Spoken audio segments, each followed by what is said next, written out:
ఏం సంవత్సరం పెళ్లి చేసుకోవాలనుకుంటున్నామయ్యా. మంచి అబ్బాయిని చూడండి, పెళ్లి చేసుకుంటాం. మంచి నిర్ణయం తీసుకున్నావు ఇప్పటికైనా నువ్వు. ఎలాంటి అబ్బాయి కావాలి? నన్ను అర్థం చేసుకోవాలి, నా గురించి కేర్ తీసుకోవాలి.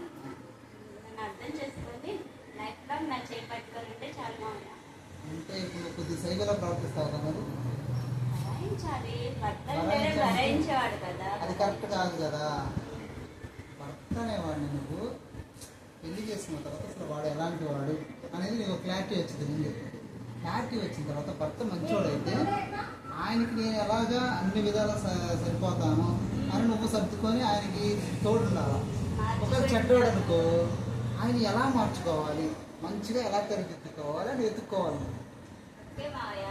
నాకు ఎలాంటి అబ్బాయి వస్తారో తనకి కన్వీనియంట్ గా ఉండేలాగా నా బిహేవియర్ మార్చుకుంటాను. Very good.